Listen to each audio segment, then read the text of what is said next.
Mirëmbrëma shikues të nderuar, po ndiqni lajmet në fokus këtu në televizionin të shtazë. Një nxënës 10 vjeçar ka përfunduar në emergjencë pasi dyshohet se u maltretua fizikisht nga mësuesi i tij në shkollën Ibrahim Banushi në Shalë të Lipjanit. Familja pretendon se fëmia u godit dhe u përplas për tavolinë gjatë mësimit, ndërsa drejtoria mohon dhunën. Ndërkohë, policia e Kosovës ka arrestuar mësuesin e dyshuar dhe rasti tashmë po hetohet. Plagën e ka ende në kokë, e ajo ju shkaktua nga mësuesi i tij. Kështu thënë nxënësi O.D. nga shkolla Ibrahim Banushi në Shalë të Lipjanit, i cili përfundoi në emergjencë mëngjesin e së. Kjo pas goditjes nga mësimdhënësi e cila e përplasi me tavolinë. Kina bërë shumë zhumër, edhe unë jam kom klos karvë të bon kapor jum ka, tani unë kam shu për tavolinës. Dhe mund të kam shumë krye edhe të i kem shu tavolinës? Po. E tani që ka ndodha të kanë qu të spitali? Tani unë kam orë një mësës, unë ka qu në ambulon, tani në këmëran. I shokuar dhe i shqetësuar me rastin është prindi i tij. Në orën e dytë është, saktësisht s'pedi, se s'pedim hala o bashkë, sakt, edhe pas ka godit një mësos mropa dhe kjo tani ka qenë shlirë, se për fëmija që shonë është të mësusi shlirë, se ka prit goditjen, i ka ro bonkes me krye. Babaja ankohet se askush nga institucioni arsimor nuk o marrë me rastin. Ka pru djallin në orën e fundit ta, në orën e fundit e kalon në shkollë, edhe mropa sa morë kërkosh me këtë punë. Pastaj kur kom ordhonet, jom kom tentu me thirr drejtorin vën, që atër i kam edhe dhonat kur, kam pesë diçka, o drejtor shka ka ndodhë me djallin tem, a i thet nuk jom konë shkollë, e kom thirr mësuesen e këtina, a ja thet që aso nuk jom konë, tash nuk e diune. E drejtori i shkollës Izet Shala deklaron se nuk ka pasur dhunë, e madje e quan shembullor mësuesi në fjalë. Ka nërgu për mësau, ka nërgu ka konfuda në mësau, ka rënë tavolinë. Nuk u të shka tragjike. Kushtë të shka tjetër mund një rajtë. Se i fatë kresh ka në mësuesi shëmbëllor. Megjithatë, mësuesi dyshuar në mëngjesin e së ajtës u arrestua siç njoftoi policia. Është arrestuar i dyshuari në ndyshimin se i njëjti kishte rrahur viktimën mashkull, të cilit i ka shkaktuar lëndime. Viktimës i është ofruar tretman mjekësor, ndërsa i dyshuari pas intervistimit me vendim të prokurorit është dërguar në mbajtje. Lidhur me rastin, të qasëm nuk kanë qenë nga drejtoria e arsimit në Lipjan me arsyetimin se drejtori ishte shumë i zënë me punë. E të miturit janë veç një nga kategori që do t'i përfitojnë 100 euro shtesa së shpejti. Për fëmijët, pensionistët dhe punëtorët e sektorit privat, qeveria në detyrë ndau këtë përkraje financiare vetëm 2 javë para procesit zgjedhor në Kosovë. Në mbledhjen e ekzekutivit, Kurti njoftoi se edhe rritjen e shtesave për gratë lehuna do të ndodhë së shpejti. Të nderuar zëvendës kryeministra, ministra e zëvendës. Herët në mëngjes mblodhi kabinetin e tij ekzekutiv. Kjo mbledhje 20 e qeverisë tash në detyrë uftua nga kryeministri Albin Kurti për ta votuar pakon për përballje me inflacionin 2.0. Vetëm 16 ditë para zgjedhjeve të parakoshme u prezantua ndihma prej 100 eurove për këto kategori. Mbështetje e njëhershme prej 100 eurosh për pensionistët. Mbështetje e njëhershme prej 100 eurosh për fëmijët. Mbështetje e njëhershme prej 100 eurosh për punonjësit e sektorit jo publik. Mbështetje e njëhershme prej 100 eurosh për studentët aktiv. Për fëmijët e pensionistët, para do ekzekutohen para festës së Bajramit, por punëtorët në sektorin privat dhe studentët do të duhet të aplikojnë javën tjetër. Mirë po para se të votohet, ministri në detyri financave Hukran Murati sqaroi se ata që kanë pagën më të lartë se 1.000 euro nuk do përfitojnë nga kjo mas. Për të gjithë punësuarit e deklaruar në muajin prill, pra me të ardhura mujore me pak se 1.000 euro që nuk janë në listën e pagave që paguhen nga buxheti i shtetit, pra këto është sektori privat dhe sektori tjetër pra publik, por që është jashtë organizatave buxhetore, pra përfshihen shoqëria civile, por edhe ndërmarrjet publike dhe organizata tjera, pra që nuk marrin pagë nga buxheti. Përveç kësaj, një superlajm sipas shefit në detyrë të qeverisë është edhe rritja e shtesave për nënat lehona. Nga ky muaj e tutje, secila nën lehon do të përfitojë mbështetjen mujore prej 500 euro në muaj. Kjo për një lehon e cila nuk është e punësuar. Përkthehet në 3.000 euro mbështetje për gjatë 6 muajve, pa llogaritat edhe shtesat mujore për foshnjën beben. Përpas shtesave, Kurti deklaroi se do ta vazhdojë mbështetjen për gratë edhe përmes superpunës për gratë, duke u paguar për 6 muaj tjerë pagën minimale nëse ato rikthehen në tregun e punës. Këto mjete nuk u mirëpritën mes qytetarëve të cilët thonë se ndihma prej 100 eurosh është vetëm lëmosh. Shumë kritika rreth kësaj pakoje që u bë me idenë për ta luftuar inflacionin, patën edhe partitë politike, të cilët thënë se Kurti po provon t'ua blej votën banorëve të Kosovës. Mbështetje njëhershme prej 100 eurosh për pensionistët. Si rëndom pak ditë para se qytetarët u drejtohen kutive të votimit, Albin Kurti ndan shtesa për ta. Fëmijët e pensionistët 100 eurot e qeverisë presin t'i marrin javën e ardhshme para fesës së Bajramit, derisa studentët e punëtorët e sektorit privat pritet të aplikojnë për të marrë këtë shumë.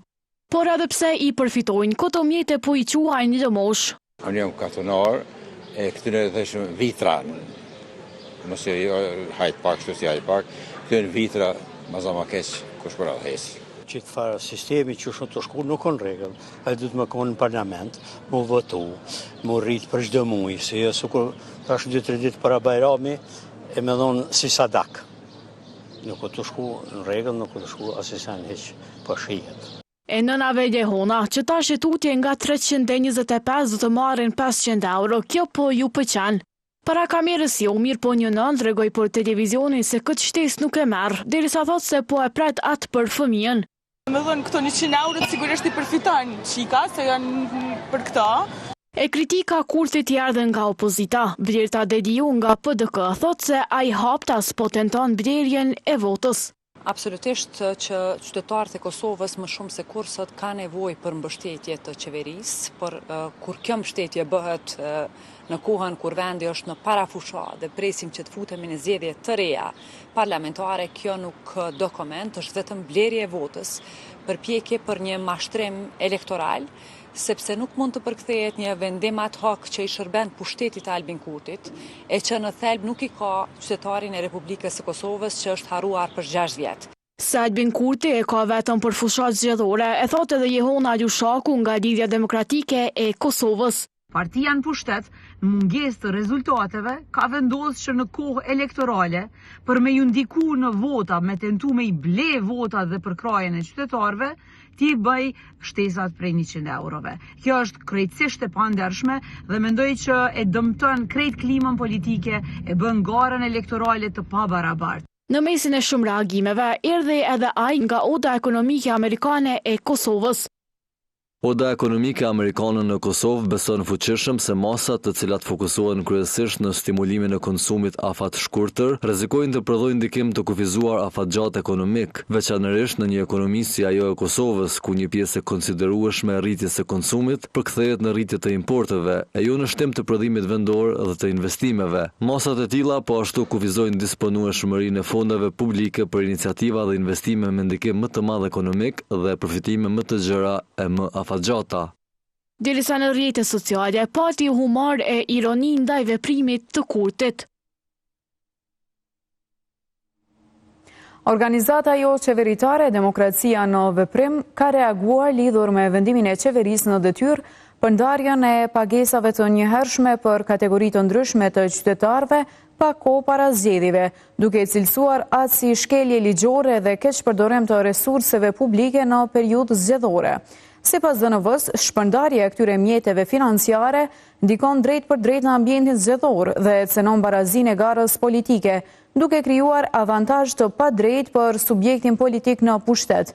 Organizata thekson se legjislacioni zgjedhor ndalon përdorimin e resurseve publike për qëllime që mund të ndikojnë në vullnetin e votuesve, përfshirë buxhetin e shtetit, infrastrukturën dhe administratën publike gjatë fushatës zgjedhore.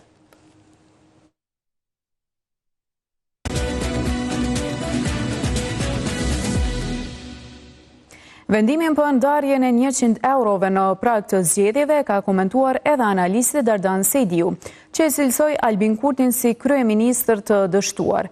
Ndjekim deklaratën e tij në emisionin Kosova Live. Çka po bën Kurti me këto 100 euro? Po blen vota. po blen vota dhe këto 100 euro përfundojnë në llogaritë qytetarëve të cilët kanë më shku mi shpenzu këto mjete në markete. Në marketet të Republikës Kosovës, shumica e mallrave janë mallra importi. Pra pare dalin për 48 orë për Republikës. Pra çka po bën është po e blen si më thon, po blen votë qytetarëve. Po sigurohet që e mbyll këtë idenë e diskutimit për arsim, për shëndetësi, për energji, për çmimet që na kanë godit, për krejt mungesat në zhvillim, për mungesë të infrastrukturës, për mungesë të investimeve serioze, për mungesë të ambicjes për zhvillim vete. Pra nuk jemi duke po asgjë tre përveç se kamuflim të dështimit me zhvillim me anë të këtyre unë që ju them. Komisioni Qendror i Zgjedhjeve ka njoftuar se ka marrë vendim për certifikimin e listës votuese për zgjedhjet e parakohshme për Kuvendin e Kosovës, të cilat do të mbahen më 7 qershor. Sipas të dhënave nga kjo listë, numri i shtetasve të Kosovës me të drejtë voti në këtë proces zgjedhor është 2.092.174 votues. Kjo listë përmban gati 16.000 votues më shumë se në zgjedhjet e parakohshme për Kuvend, të cilat u mbajtën më 28 dhjetor 2025.